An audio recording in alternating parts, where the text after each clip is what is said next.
Assalomu alaykum do'stlar. Bugun 17-avgust. Yana bir murojaatchimiz Hanusa ismli opamizda Rossiyaga kirishga zapretlari bor edi. Patentga topshirayotgan vaqtlarida yuqumli kasallik borligiga shubha qilingan va o'shaga patent 7/1/27 bilan muddatsiz bessrочный zapret qo'yilgan edi. Opamiz O'zbekistondan shu yuqumli kasallik yo'qligini tasdiqlovchi hujjatlarni yig'ib bizga yubordilar.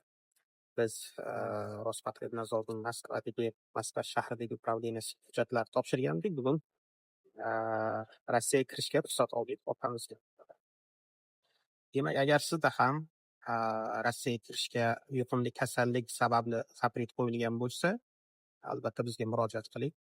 Biz qanday hujjatlar tayyorlanishini sizga tushuntiramiz va tayyorlab bizga yuborganingizdan keyin biz Rossiyaga kirishga ruxsat olamiz va bu yerga kelib yana dispanserda ko'rikdan o'tasiz. Agar haqiqatdan kasallik yo'qligi tasdiqlansa, demak, zapretingizni to'liqligicha bekor qilib beramiz.